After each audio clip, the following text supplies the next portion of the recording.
Greetings, dear viewers. I am your host, Drehan. Welcome back to Begin Download. This is a very strange video for me. Ranking videos, or tier lists. I'm not one for these type of videos. They're a little weird in my opinion. Most of the time when I see one of these type of videos, it is very biased. And not to mention that it kind of messes things up a little bit. I'll see a ranking video or a tier list that gives a in-depth description of why a certain thing is where it is in the list.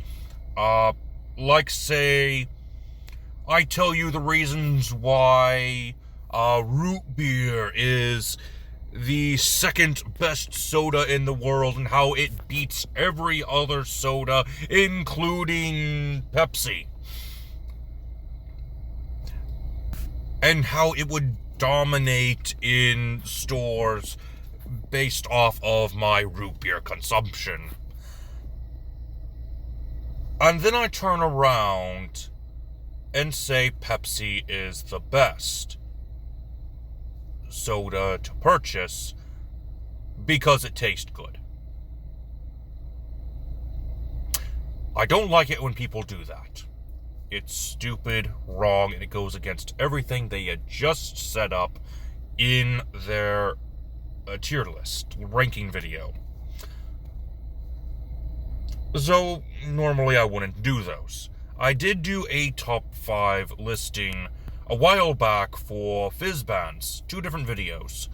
But those were, I even stated in the very beginning that they were my opinion, and there was no set ranking from worst to best. They were just what I thought was good and what I thought was bad.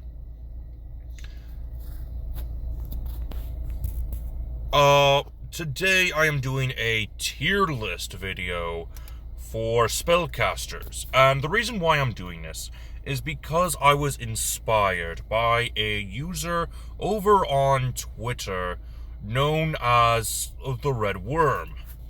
More specifically, the Red Worm's child, Red Wormling, also known as the 5-year-old DM. I kind of like the content on Red Worm's Twitter page. I'll see it pop up every so often. I get a nice laugh out of it. More specifically from the posts that Red Worm makes that cover what the Wormling has said or done. The post that inspired this video was this advice from the 5-year-old DM. This is a rough reconstruction of that post, not word for word. If you have a player who is playing a Warlock, give them every opportunity to change to a Wizard. First off, that was a savage post in my opinion. Red Wormling doesn't like Warlock, he prefers Wizards. It was hilarious. I said as much. And then I decided to make this video to find out which spellcaster is in fact the best spellcaster to use. So, like I said, I don't really like tier list or ranking videos because they are sort of biased. So, I'm going to lay down some ground rules to make sure that this is as unbiased as possible. First and foremost, you probably saw in that first slide that the half-casters were present. Paladin, Ranger, Artificer. Classes that got their spellcasting ability at 2nd level. I am allowing them to be here. as part of this ranking, because they are still spellcasters. What I am not considering are the Arcane Trickster and Eldritch Knight and classes like them that get their spellcasting ability at 3rd level, because it's part of a subclass. Speaking of, rule number 2 is that the subclasses are not included. I am not going to include subclasses because they could bring down a class as a whole, or raise it up to S tier ranking, and we're not going to do that. That's biased. We want unbiased. So, for example, the Hexblade Warlock would probably make the Warlock go up to S tier, beating out wizards, no problem.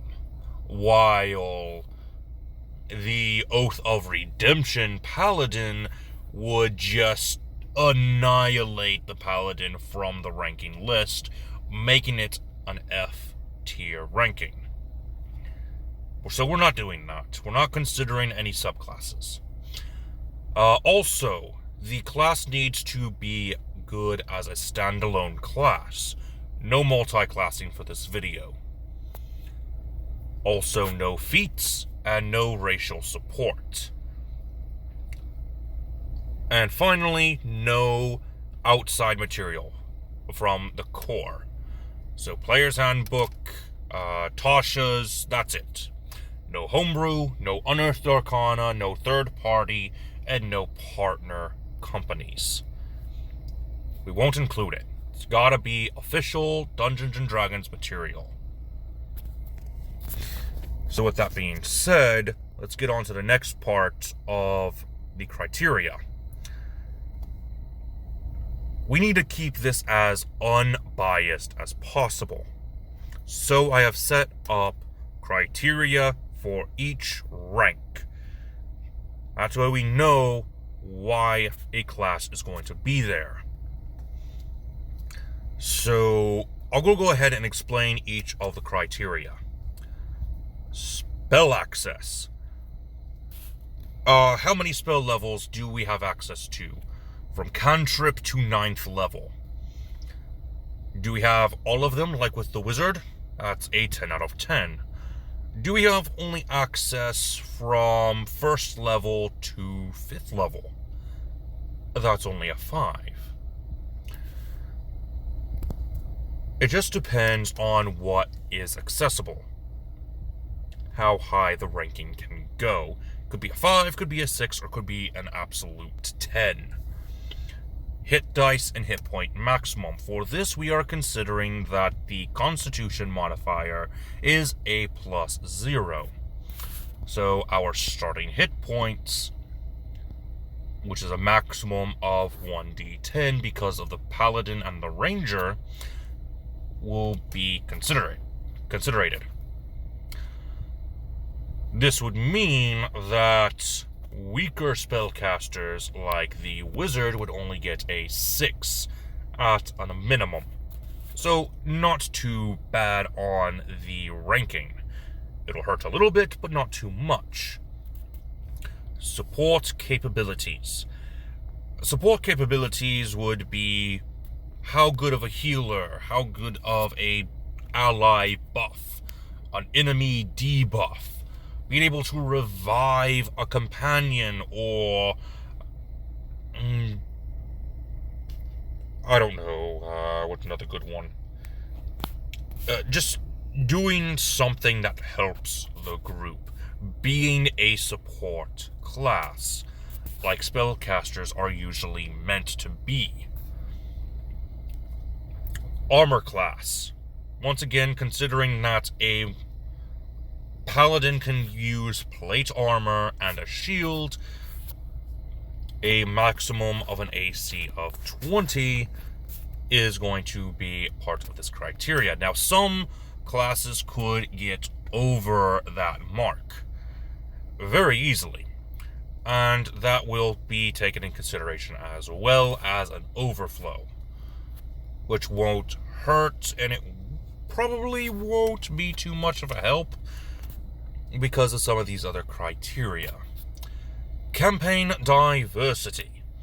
Can this class be used in any form of campaign? Whether that be a steampunk or a medieval romp through the kingdom. Target selection. Can you only target one enemy, or can you decimate an entire city? Who knows? We'll find out as we get into the criteria. Build diversity. How many different characters can you make from this one class? Yes, this does take in consideration subclasses, but that's only as a number, not as the subclass as a whole. This will give us a total of 80 points, and there will be bonus points for in-class abilities, and I will actually use our first class as an example of bonus points, the Artificer.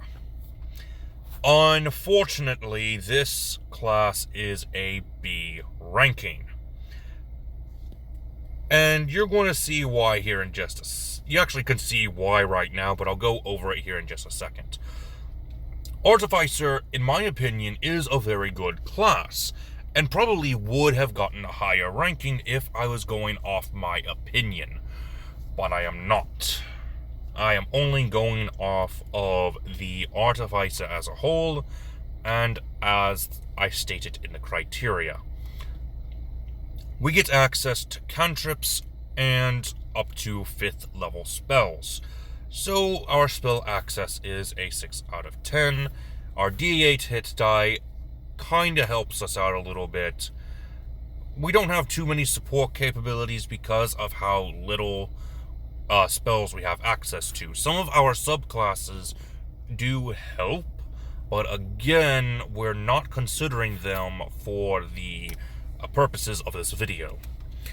Armor class, because of the Artificer infusions, we can get up to a 22 armor class just by base Artificer alone. I actually did go over a video of a Cleric Artificer multi-class and got even higher than this. But as a base, Artificers can get as much as 22, maybe a little higher if you push it. As far as campaign diversity and build diversity goes, however, it's where we start to hit some problems.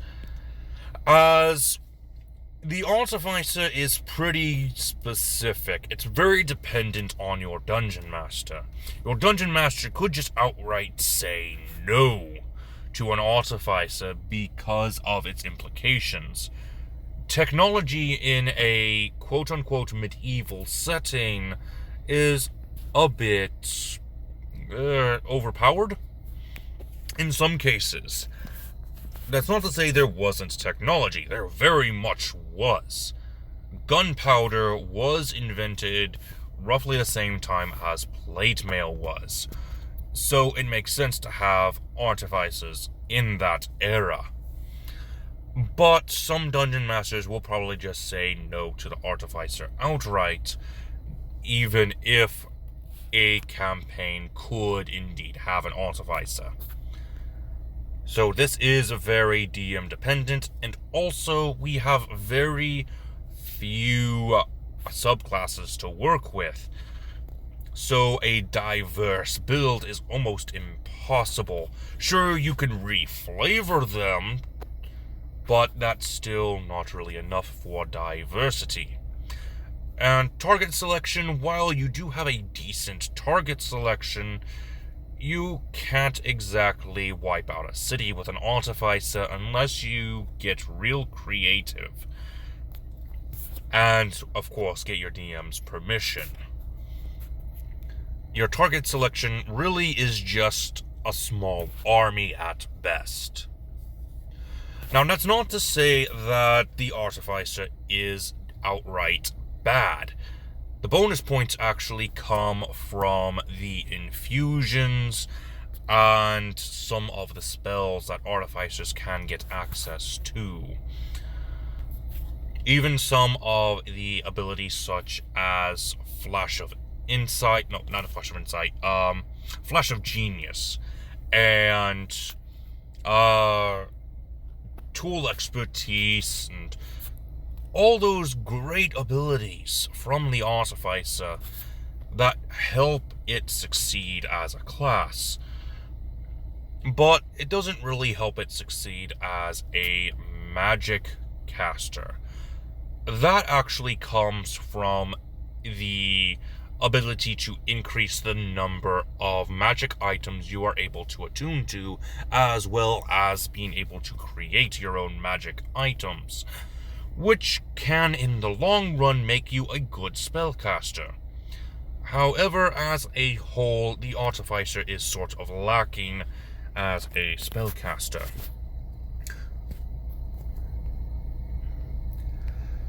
Moving on to Bard, this is actually a little bit of a higher ranking, on A rank, and Bards are actually really good at being spellcasters. We get access to all 10 different levels, from cantrip to level 9. We are good, if not the best type of support. Campaign diversity is phenomenal. The only way you would not be able to play a bard is if speaking was not allowed in a campaign. The spoken word is what defines the bard. Target selection, forget about it. You have control over everyone. I would probably go even beyond a 10, but again, we're not trying to do that. And really, target selection of 10 out of 10 is technically a large-scale city. For your armor class, you are a little on the weak side, not being able to get the heavy armor. So, yeah, 12 is the best you can do. And not to mention, you have a D8 hit dice, but you still get some good abilities to go with you, such as the Bardic Inspiration, and at later levels, you're able to even get spells outside of the Bard class. So you can be an amazing Bard. Moving on to one of the two S-tier rankings, the Cleric. The Cleric is actually really, really good. Being able to cast all the spells, being the best support, having a very good armor class, campaign diversity, target selection, build diversity.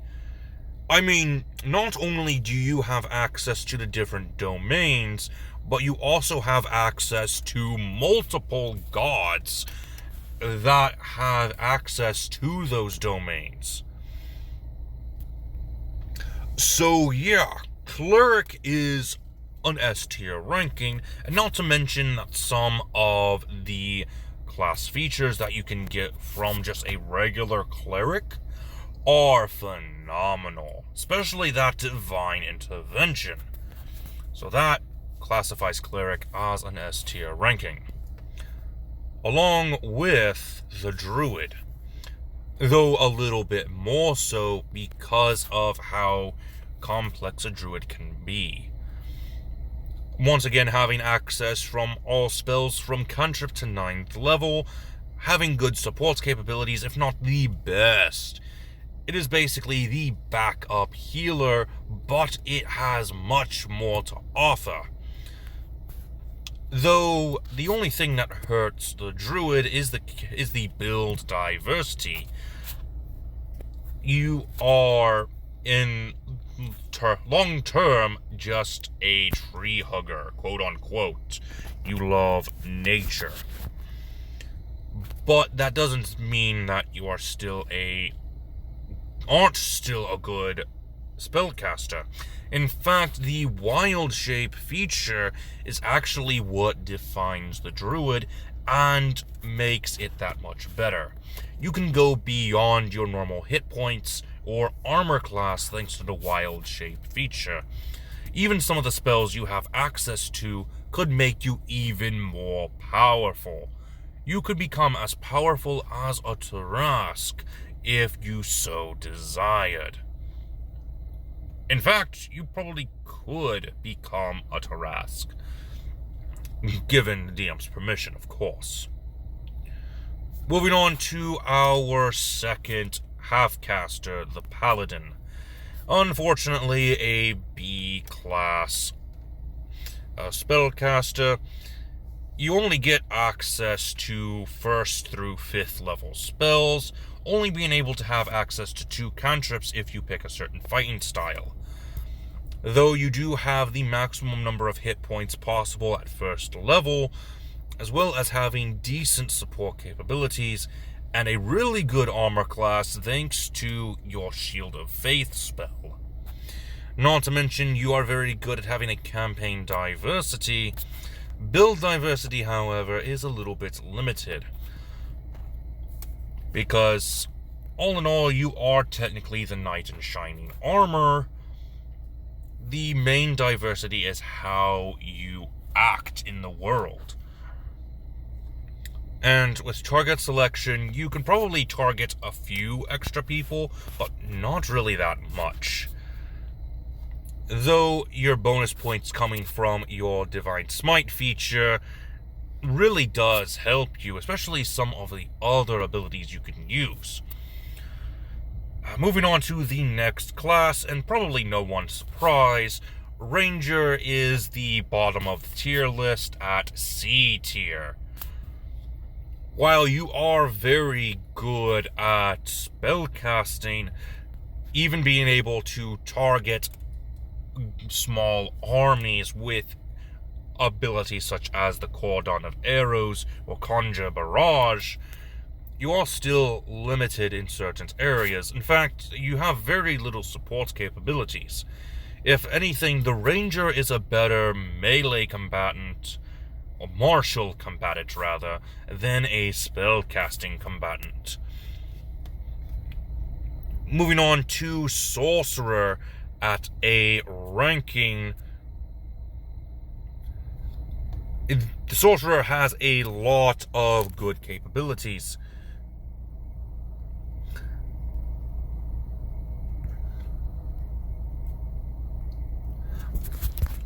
Having access to all the spells, being able to be in any type of campaign, any build style, and having a very good target selection, probably able to wipe out an entire continent with its spellcasting alone. Having the best features in the Fount of Magic and your meta magic features, the only thing that's really stopping you is your hit points, support capabilities, and armor class, which could be fixed with a certain subclass, but again, we're not counting it. Other than that, the Sorcerer definitely deserves an A tier ranking. Moving on to Warlock being a B tier, and that is only because of its support capabilities. Everything else is pretty decent. While your campaign diversity is a bit lackluster, because not all Dungeon Masters are going to have certain subclasses available, even if you would be able to choose them. Build diversity, you still got it. You have a lot of different options to choose from. As a famous YouTuber once said, the Warlock is the greatest game of dress-up dolls to ever be had. And not to mention that you still have a good target selection, since you are technically able to summon demons and devils, which can wipe out entire cities with just a snap. And finally, we're moving on to Wizard. Another B class spellcaster, and honestly, for a reason you probably wouldn't suspect. One thing that does solidify it as a good spellcaster is its spell access, campaign diversity, and target selection.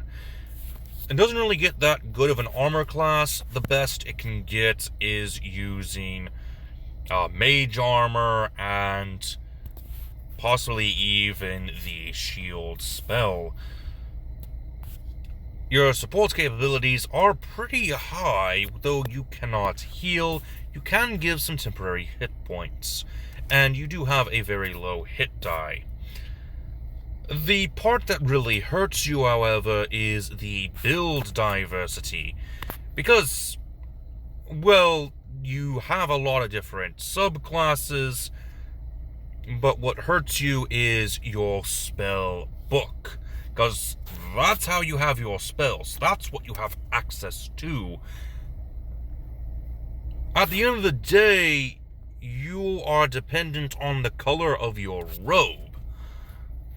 That's not really diverse. Not to mention that if you lose your spell book, you're useless. You just have a few spells that you manage to prepare, and that's it. While it is still technically higher than the Warlock, just because of its support capabilities, the Wizard, all in all, is not the best class to be using for spellcasting. Still good, but not the best.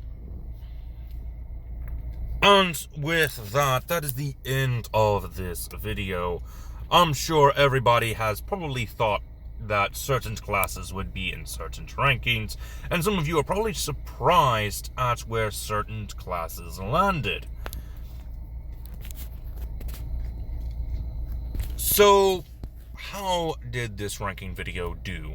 Let me know down in the comments below if you thought that certain classes deserved a higher or lower ranking. But with that being said, that is all the time I have for you today. This has been Drehan, and I am offline.